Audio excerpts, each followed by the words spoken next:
We are looking at one of your dynasty teams As on always. today's video. Mhm. If you want your team to be considered, join our Discord with the link in the description. Okay. That's right, baby. And then paste Go your there. team. Make sure you put the screenshots right. Paste your team Right. in the Dynasty Team Grades text channel. Okay. Correct.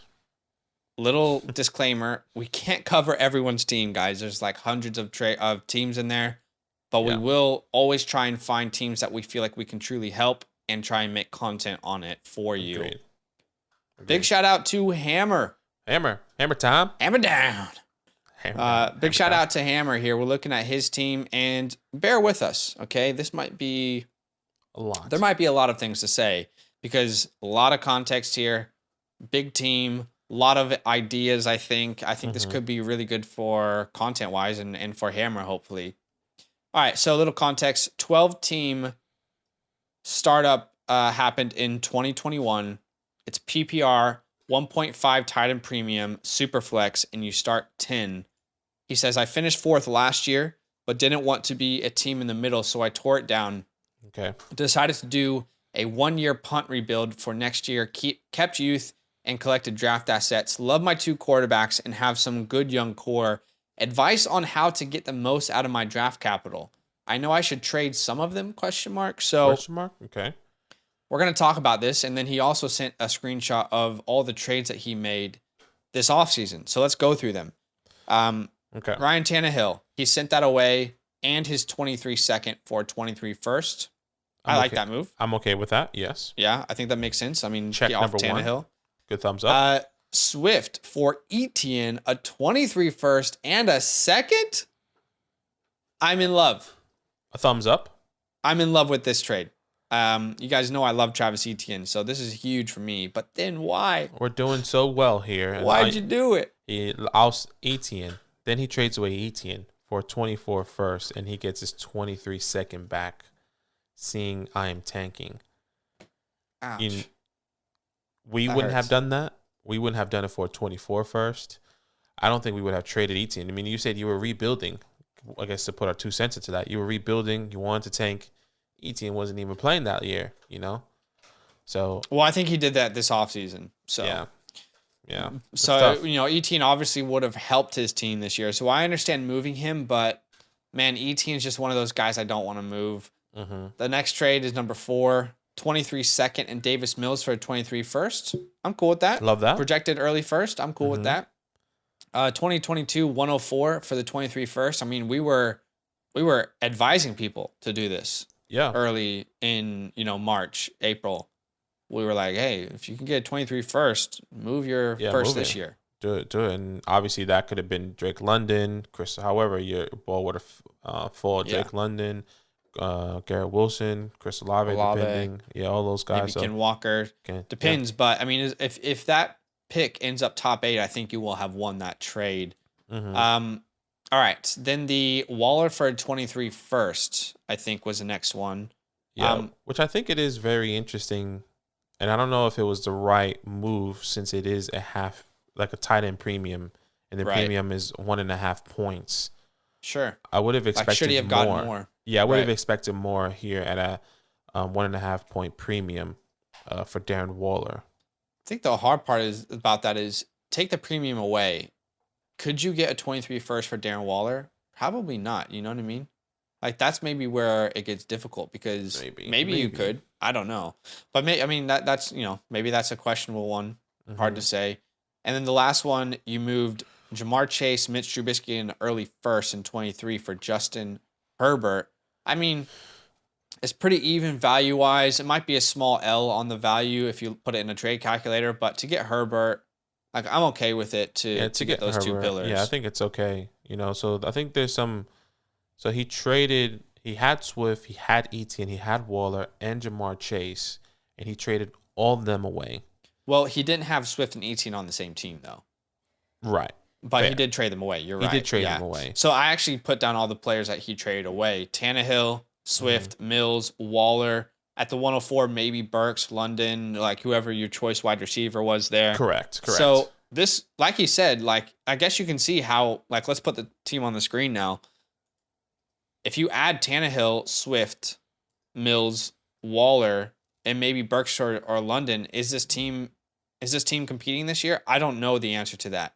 Like maybe it is, but still I think so. I guess you got Javonte, then you got Swift, you've got Traylon. I mean, I guess the wide receivers really is what made his team so like in the middle. And I guess I understand why he had to do this. I'm at the point where it's like I think your team was good even if he would have waited. I guess he was going for the draft capital. So my thought process was I wish I would have saw his draft capital before this. Did he only just have a 23 first, or did he have 2 first already? Because I feel like he did. According to this, he's gained 1, 2, 3, 4 first rounds in the 2023 class. Which means that he would have only had 1. So. Yeah, which means he only had 1. So that definitely makes sense. So he had. I guess the way I view it is your wide receiver room probably because you can start 5 wide receivers here, technically 6, and we were talking about starting Joshua Palmer and Irv Smith and Rondell Moore in our flex spots. And I can see how that would make his team kind of mid when you've got other people who have vets, probably like a Diggs in there and probably like, a Keenan Allen. So I can see how he was in probably a tough position. Yeah, it's definitely interesting. I it's actually not a bad like team. I like this move personally, Yeah, but maybe we just see it differently. It's not a bad. I'm not saying I don't like it. I'm saying more like I think the team. I know. And the first thing he said, like, I just wanted to rebuild. So I thought the team at the start was a massive contender, not like a middle of the pack. He did finish 4th last year. I think with all those pieces, he could have definitely been a contender. I guess without Justin Herbert, it would have made it difficult. You take Herbert off here, then it's Tannehill. It's definitely difficult. And then so I definitely see that. If you look from his flex downwards, it's probably the same thing, but no Justin Herbert. Yeah. That's what makes it hard. So, yeah, that's what definitely made it hard. He was really top-heavy there with the running backs and Josh Allen. Okay. All right, so let's talk. I think this is a fun team because I think you're going to be able to build exactly how you want to this offseason. I like the moves because I don't think the wide receiver room was strong enough. But, all right, let's go position by position. We'll offer some advice. Quarterbacks, I mean, sell everything you got. No, jokes. Obviously, I mean, look, like you probably don't need to move anyone here. No. I do have some advice, but I don't think you make any moves, if that's okay. Sure. Yeah, I agree. I don't want to move these guys, but if you have... Yeah, agreed. I don't want to move Herbert or Allen. Obviously, I mean, a lot of people's quarterback 1 and 2, my quarterback 2 and 3. We really do love the quarterbacks in this 2023 class. And with the amount of firsts that you have and the quarterbacks that you already have in place, I think you might be able to get a lot in return for one of these first-round picks next year for a team who wants to go out and get one of these quarterbacks, because the hype for the 2023 quarterback class will be loud, ladies and gentlemen. It's crazy. Will be loud, towards draft season next year. And a quarterback needy team is really going to want some of your picks. So I think with one of these picks, again, because you asked, how do I use these picks? I don't think you use all of them to draft. No. I don't think that you do that. So with one of these picks, I think you need to go hard and get young, proven running backs, wide receivers, maybe a tight end in this premium format in return for that pick. It's very hard to project, like right now, who those players will be next offseason. That's really difficult. Correct. But I just want to give you like a comparison of who those players would be right now if we were in this offseason and you were already executing. Okay. I hope that makes sense. But like next offseason, you want to go out and target that year's Etienne, that year's Dobbins, Ken Walker, CeeDee Lambs, T. Higgins, Kyle Pitts, like whoever those young proven guys are, or young, really good assets who maybe were a little bit injured or coming back. Like that's where you want to kind of hit those guys. And not just get one of them, but like kind of like, let's start to fill out this roster entirely. And because you don't want to use all these 23 picks just to bank on all of them hitting, like let's get some proven talent. So, then I would potentially use a second rounder because he's got quite a few second rounders as well. Well, actually he only has one, my bad, but I would potentially, so yeah, I would potentially use try and maybe look for a quarterback in the second round with one of these picks that you don't need to hit on it as much. So that was just a quick little thing I wanted to say about the quarterback room, but that was it for me. Yeah, the quarterback room is fantastic. I agree with Zach. Don't do anything. That is a good option. I actually had the exact same thing, but specifically for the running back room. And I think you kind of mentioned it a little bit. Like I'm looking to trade one of these 23 first and get these guys. You know, it would have been fantastic if you kept Etienne. I would have been okay with one less first round pick here. But Yeah. targeting one of these guys, like Zach said, the Dobbins, you know, if you can get a Najee, whoever the case may be in the running back room, that can really solidify that RB2 position for you, and just, you know, go from there. I think it's a fantastic move to get. Maybe I don't know if you want to spend the first on Ken, but like hypothetically, let's say Ken takes off, you get a Ken Walker, you know. Yeah. So like I'm not saying say? like what I'm trying to say is like whoever is proven this time next offseason. Exactly. It's really hard for me to like give you names of what the future will look like, but 100%. And that's the same thought process with the running backs. You know, get somebody that is proven, maybe somebody that maybe didn't have the best year. It's important to say, like, don't do any of those moves that we're talking about right now. You do those moves 100%. next offseason. Yeah, and I think that's what's key. So I don't know if you had anything else for the running back room specifically, because it was the same for the thing. running backs. Yeah, I mean, for the running backs, I do have a couple things to say. I mean, personally, Javante's your anchor. Don't move him. You got to build around someone, right? Yep. So don't move him. Couple good stashes: Zamir White, Jerome Ford. Don't sell him, especially Price with the Kareem Hunt news. Yeah, Price. So you have a couple good stashes there.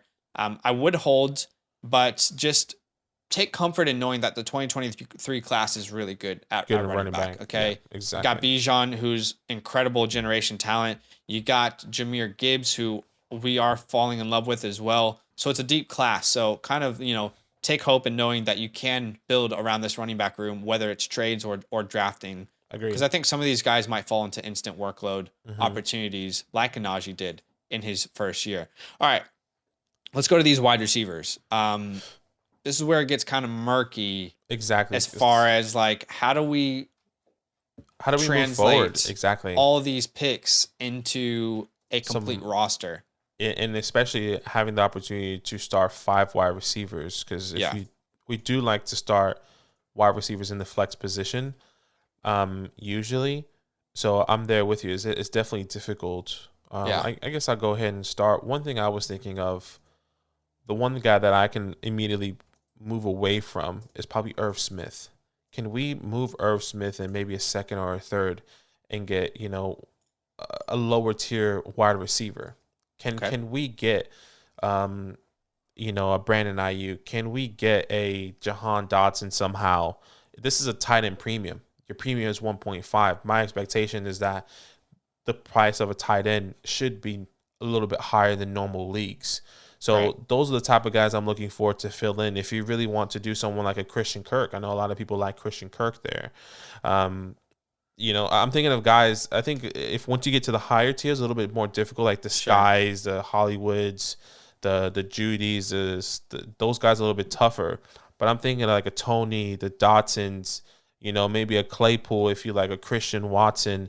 I'm thinking of those guys that you can probably fill out and still build with, you know, still move forward with, because these guys are young. And once again, Irv Smith, maybe throw in a third. I don't want to throw in a second. If maybe it has to be a second. I think once again, with the tight end premium, I think a third should be enough. Plus you have Pat the Dragon there. I think you might have said second originally. So you're saying package Irv in a third. Yeah, sorry. If I said second earlier, I definitely mean third. I don't want to sell the second. It's once again with the tight end premium being a 1.5. That's I'm kind more of okay with process. that with the context, because at first I was like, oh, I don't want to give up a second and Irv for sure. Some of these dudes. I didn't want to say the first. I'm definitely open to what you had mentioned. I guess I'm more optimistic on Irv than I think you might be. We've talked about that.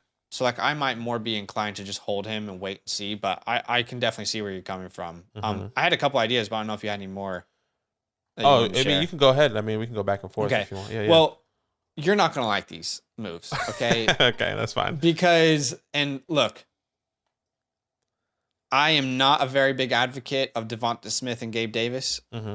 You are. I mean, we're really on two opposite sides of the spectrum here. 100%. I don't really want any part of Gabe and Devonta in Dynasty. You love them, so this is going to be interesting. But, you know, when it comes to Gabe, I'm not sold on the player. Okay? Love the situation. I'm not sold on the player. Right. When it comes to Devonta, I'm not sold on the situation. I love the player, but I don't really love the situation. You know, with AJ Brown coming in and he finished as a wide receiver 30 last year, I just think AJ Brown's going to be heavily targeted, and I don't know what that means for Devonta. Like, you go from being the number one target in a run heavy offense to the number two, and maybe a offense that pass a little bit more. So anyway, I look at Devonta and I'm thinking, I find it hard to see how his value increases this time next year. Like, I don't know that he's going to have a season personally in my eyes. I know you see it differently, but where he's going to be valued more than he is now. And I know I mentioned that like you need certain pillars to build around, but for me, these aren't the guys I want to do it with. So please hear me. Like, you don't have to make these moves. You don't have to do them, but it's what I would do if it were me. Okay. Some of these can be lateral moves or you can load up on picks, but with Devonta, here's some things to try. We always get someone who comments, "You can't make that deal. You can't do that." Okay? Right. Here are some things to try. Always have to start a conversation somehow. Can I get Chris Olave? Okay. Some people really love Devonta Smith. Can I get Chris Olave? Jamison Williams is the most ideal person you could trade for right now. Not going to help you this year, injured, and I think he's an absolute stud. Can I get Treylon Burks with the news that's coming out right now? Can I go get Jerry Jeudy maybe? Because according to Keep Trade Cut, all these things that I'm saying are possible. I'm not saying that they will happen, but all these things are possible to kind of explore. Can I get Sky Moore and draft capital? Can I get Brandon Ayuk and draft capital? Because personally, I look at Ayuk and Devonta Smith, and I don't think their range of outcomes are all that different this year. I know people think they disagree with me, but those are some moves I would try for Devonta. When it comes to Gabe Davis, can I get any 23 first? It's going to be hard for you because you got a lot of them. But can you get any 23 first? It doesn't matter where it is. I would do that in a heartbeat. Otherwise, again, everything I said for Devonta Smith, can I get any of those players? I'm willing to try it. You might not be able to. And again, maybe you have to hold both of these guys and none of these trades work out. But broke money don't make none. Make a move. Try and see if you can get off one of these dudes because they're just not players I want to build around. And you know what? If Gabe Davis comes out and he's a top 15 wide receiver, I'll hold my hands up and I will say I was completely wrong on Gabe Davis. I've been wrong before on certain players. If Devonta Smith comes out, has an incredible breakout year, again, I'll hold my hands up and say I'm wrong. But to me, things don't add up with these players, so they're not players I want to build around. Right. Yeah, look, I know Devonta Smith, Gabe Davis. Look, you don't agree with these moves, that's fine. I'm not saying. Look, I definitely get it. Like, I definitely brought some thought processes on selling these guys because I know the community is either really high on Gabe Davis or not at all. And then with Devonta Smith, they're not at all. So the one person I brought, another thought process I brought was to sell Gabe Davis for 4 picks, or you can move and do another lateral move in some way, but I don't think there's any point of doing a lateral move, in my opinion, in the Gabe Davis scenario. But yeah, if you can get a first or a second, if you can package Gabe Davis, maybe Rondale Moore get a first, or Josh Palmer. I know it doesn't make any sense, or like Zach said, you have to start the conversation somehow, some way. Maybe sell him in the middle of the season and then get a first round pick if he is being really successful throughout the season. He's one of like the biggest risk rewards, just to jump in there for a second. Like, man, if you don't sell him before the season, he could plummet. But also, he could really take off. Like, there is 2 really, because I don't think he's going to be, like, maybe he is just mid. I don't know, but I think he's one of those players you're going to find out pretty quickly in the season. Yeah, and it was right to keep or sell. And there's already talks about Isaiah McKenzie getting some more work, which is great that you have on your bench, according to the training camps reports right now. So if any of these guys hit, and any of these guys are the guy, you have the missing piece. You have them. I think it's really hard to bring anything else to trying to sell, because then you're probably just packaging the Rondale Moores, Josh Palmers. Yeah, you got to stash those guys for nothing, So like, definitely stash Rondale, definitely stash Palmer, Terrace, Shakir, McKenzie. All those guys. You're not going to get value to trade them. Yeah, and I think for me, the only way I can see moving away from either Smith or Davis is with draft picks, because a lateral move will be pointless. I mean, unless you package Smith I disagree, but that's okay. No, I think like if you make a lateral, okay, so I'm trying to think of a lateral move here. So Gabriel Davis for like an Ayuk, Gabriel Davis for a Tony, Gabriel Davis, for a Jahan. I know you probably like some of these guys more, obviously. Right. And you would rather have them long term. But I think we're seeing, like, for example, Gabe Davis, like, we're seeing people draft him ahead of Cortland Sutton. Oh, I for would sure. much rather have Cortland For sure. Sutton if and you're I doing think a one-year tank. And if you're finding people like that, I know we've disagreed. Like, I love Gabe Davis, but I'm not drafting him at his ADP. I have him right in my own spot, but I do believe he could finish really high.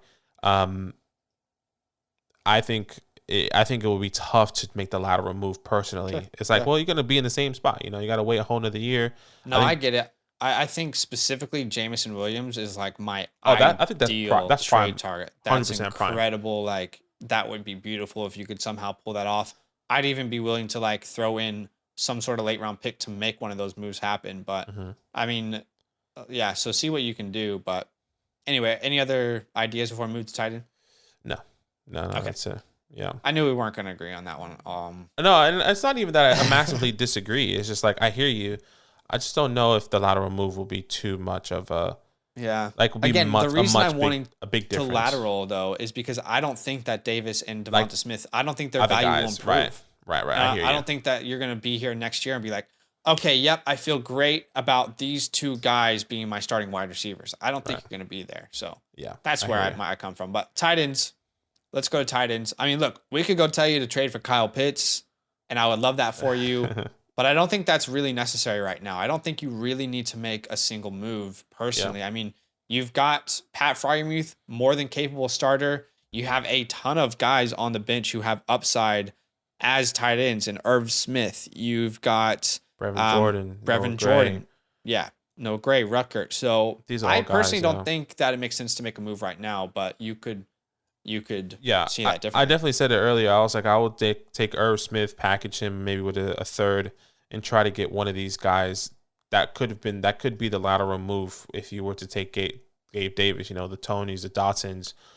Yeah. Try and do Jameson. I don't know. Like you said, you're willing to throw in a higher value. I'm willing to throw Irv Smith in a second for Jameson. I doubt that will happen. But I'm willing to see that conversation and then hold on Davis and Smith. But I like the idea of moving Irv Smith. I'm not a massive believer. You have Pat the Dragon with Brevin Jordan and Noah Gray, who is quote unquote hopefully the next Travis Kelce. Probably not, but in years to come. So we got to wait and see what that looks like. Yeah. But I really like where you're at. I like this team. I'm willing to move Irv Smith for sure and keep Pat the Dragon. Yeah, I gave this team an A. I really like the position that he's currently in. This is like an ideal team in my scenario. This is going to be really fun to build this next offseason. This is better than some teams. Like, I've done teams like this, and I don't have Josh Allen, Javonte Williams. Like, I started from and Justin Herbert. and I started in the draft. Obviously, I didn't start a team and then trade for these guys. I have 6 first-round picks, and I don't have nowhere near the talent that you have. Obviously, I have a younger, more developing team. Yeah. But yeah, I think this is great. So I think if you can hit on those 23 first, or you can trade, like Zach said, trade for those guys at the end of at the offseason next year and be like, all right, we're moving for these key guys that can take the next step. I'm definitely down for it. So I like it. And can I just say as well, if you're doing a true 1-year punt, don't be afraid next offseason to use some of these 2024 picks to build out the roster. I mean, you want to trade them for young players, but you have 2 firsts to play around with. You have 2 seconds. And right now, 2024 picks are being really undervalued. This time next year, people will want those picks. They will want the 2024 picks. So you can go out and get really young elite assets with those picks next offseason if you're finding it hard to really build a complete roster. And if you want to go all in, I think that should be an option for you as well. Agreed. But yeah, I am pretty happy with this team. It looks fun. Yeah, it looks good. I gave it a B+. Love the team. Love the quarterbacks. Some really good pieces. I mean, the 2023 class, just wait. Sit and wait, brother. Put your feet up. Yeah. You're chilling because the class is going to be tremendous. Yeah. Tremendous. All right. Huge love for watching. Let us know, Hammer, if this helps in the comments below. Would love to know if we offered any insight that was helpful to you. So huge love, guys. Have a good rest of your day. See you soon. Yo, what's good? Thanks for watching. We got a lot more videos. A lot more. If you want more videos. Watch it. You can also subscribe. Right now. If you want to. You need to. And lastly, don't forget that you can sign up to support the show and get exclusive content by going to patreon.com /fantasylandfam.